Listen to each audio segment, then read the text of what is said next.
E apesar de pedir também que seja beneficiado pela suspensão da ação da suposta tentativa de golpe, Jair Bolsonaro reconheceu a possibilidade de ser condenado pelo judiciário. Ele afirmou que isso, se for confirmado, seria game over, fim da linha, fim do jogo. Segundo o ex-presidente, o fato de ser julgado em última instância impede que a sua defesa recorra da decisão. E pelo fato de ter 70 anos, ele não terá mais disposição para disputar uma eleição daqui 8 ou 10 anos. Em abril, em entrevista concedida à Folha, ele foi questionado se uma eventual prisão significaria o fim da sua carreira política. Reconheceu que, se isso acontecesse, seria o fim de sua vida. Recebendo as pessoas que nos acompanham pelas emissoras de rádio, estamos repercutindo uma entrevista concedida pelo ex-presidente Jair Bolsonaro ao portal de notícias UOL. Ele disse que seria o fim da carreira política dele ser condenado pelo Supremo Tribunal Federal. Mota, de que maneira a gente deve refletir e interpretar esse posicionamento de Jair Bolsonaro? Eu acho que é uma reflexão muito importante, demonstra o peso que Jair Bolsonaro deve estar carregando por ter sido um alvo, né, de tantos processos, de tantos movimentos.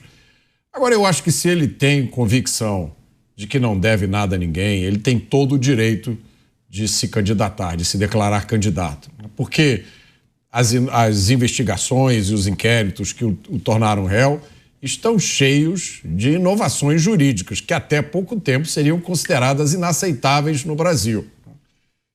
Eu arrisco, já disse isso aqui, são inovações jurídicas que seriam inaceitáveis se fossem aplicados, por exemplo, no caso de um traficante, de um chefe de facção preso. Com todas essas inovações, imediatamente viriam inúmeras organizações, advogados, para dizer que isso tudo violava os direitos do criminoso.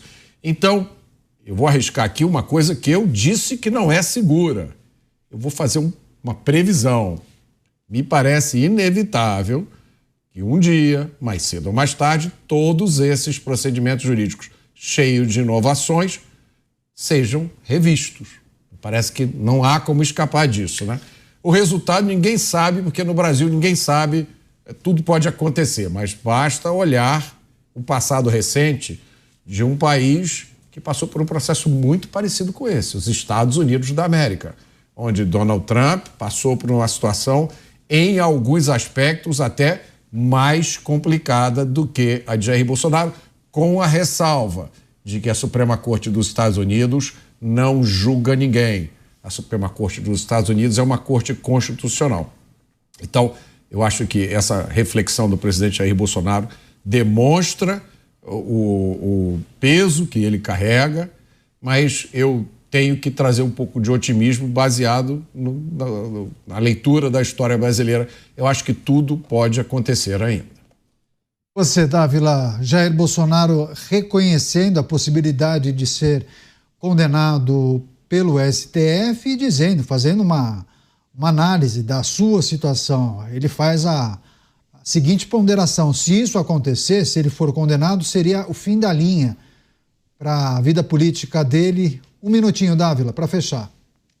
Não, não é o fim da linha, porque o Brasil não pode viver nessa corda esticada por muito tempo. Algo vai acontecer e nós esperamos, eu e o Mota aqui hoje como os dois otimistas da noite, nós esperamos a volta da democracia, da liberdade plena, do Estado Democrático de Direito. E isso voltando, muitas das medidas arbitrárias perderão validade, porque elas são incompatíveis com a regra da democracia, da liberdade e da Constituição brasileira. O Mota lembra bem o caso dos Estados Unidos, mas lá a Constituição é a mesma desde os Founding Fathers que escreveram a Constituição. Então muda o país, muda o contexto, mas aqueles valores e princípios estão sempre valendo. E o que nós temos de fazer é distensionar o país para esses valores da liberdade, da Constituição, do Estado Democrático de Direito Pleno continuem a valer no país. E por isso, aí, tudo pode mudar novamente.